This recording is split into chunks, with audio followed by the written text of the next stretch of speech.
ছোট পর্দার জনপ্রিয় অভিনেত্রী কেয়া পায়েল সামাজিক যোগাযোগ মাধ্যমে একটি ভিডিও প্রকাশ করে নিজের ব্যক্তিগত এক অভ্যাসের কথা জানিয়েছেন। সম্প্রতি নিজের সোশ্যাল মিডিয়ায় ৪৪ সেকেন্ডের একটি ভিডিও শেয়ার করেন তিনি। ভিডিওর ক্যাপশনে লিখেছেন, গোপন তথ্য ফাঁস করে দিলাম। অনেকেই বলে যে আমার স্কিন ইদানিং নাকি অনেক গ্লো করে। ভিডিওতে দেখা যায় সামনে রাখা বরফ মেশানো পানির একটি পাত্র নিয়ে বসে আছেন এই অভিনেত্রী।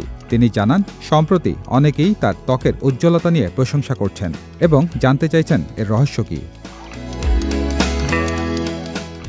ভিডিওতে কেয়া পায়েল জানান, অনেকেই বলেন আমার স্কিন ইদানিং অনেক বেশি গ্লো করে। এর একটি কারণ পায়েল বাই পায়েল। তবে আরেকটি কারণ হলো আমি মুখে বরফ পানি দেই। এতে আমার ঘুম কেটে যায় আর স্কিনের জন্য বেশ ভালো। কথা শেষ করেই বরফ পানিতে মুখ ডুবিয়ে দেন এই অভিনেত্রী। কয়েক সেকেন্ড পর মুখ তুলে কিছুটা অস্বস্তির অভিব্যক্তি দিয়ে হাসতে হাসতে বলেন, এভাবেই আমি আসলে আমার সকালের ঘুম দূর করি। ভিডিও প্রকাশের পরপরই নেট দুনিয়ায় দ্রুত ছড়িয়ে পড়ে। একদিনের মধ্যেই এটি ৬ মিলিয়নের বেশি ভিউ অর্জন করে। শত শতবার শেয়ার হওয়া ভিডিওটিতে প্রায় ৩,০০০-এর মতো মন্তব্য জমা পড়েছে। পাশাপাশি ১ লাখের বেশি রিয়াকশন দিয়েছেন ভক্তরা।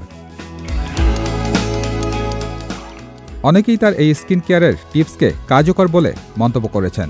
আবার কেউ কেউ মজার ছলে লিখেছেন, এভাবে বরফ পানিতে মুখ দেওয়া বেশ সাহসের কাজ। ভিডিওটি ঘিরে সামাজিক মাধ্যমে এখনও চলছে আলোচনা। সজল খান, বিজয় টিভি, ঢাকা।